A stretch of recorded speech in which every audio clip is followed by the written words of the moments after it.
কাকৰাগাঁও GP পশ্চিম ভাদ্ৰাগাঁও PS booth number 11 এইটো চেণ্টাৰত অৰুণোদয়ৰ আঁচনি লৈ বহুত বিসংবাদী কিছুমান চক্ৰধাৰী দালালে টকাৰ লোভত আগতীয়াকৈ যিখিনি মাইকীয়ে অৰুণোদয় আঁচনি পাইছিল সেইখিনিও কৰ্তন কৰিলে আৰু যিবিলাক মানুহে টকা দিয়া নাই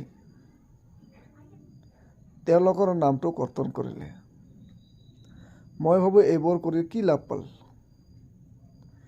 গাঁৱৰে গৰীব দুখীয়া মানুহ তেওঁলোকক চৰকাৰে অনুদান দিছিল অৰুণোদয় আঁচনি আৰু সেই গৰীব দুখীয়া মানুহখিনি অৰুণোদয় আঁচনিৰ যোগ্য। তেওঁলোকৰ নামটো কাটি যিবিলাক দালালে নামটো কৰ্তন কৰিলে তেওঁলোকৰ বাৰু কি লাভ হ'ল? এই অলপ কোনোবাই 500-1000 টকা দিছে সেইখিনি পইচাৰ লোভত আজি গৰীব দুখীয়া মানুহৰ পেটত লাত মাৰিলে। এইবোৰতো ঠিক হোৱা নাই।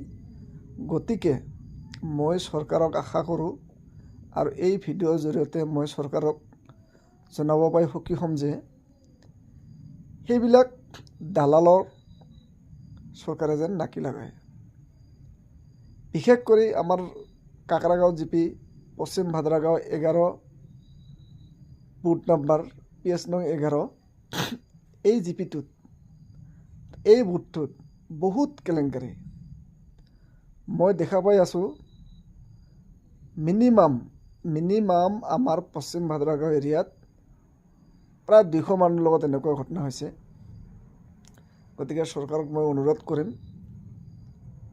যিবোৰ দুখীয়া মাইকী মানুহ আছে যিবোৰ দুখীয়া মানুহ আছে তেওঁলোকৰ অৰুণোদয়টো চৰকাৰে যেন অন্তৰ্ভুক্ত কৰে। এয়ে মোৰ চৰকাৰলৈ অনুৰোধ আবেগ থাকিল।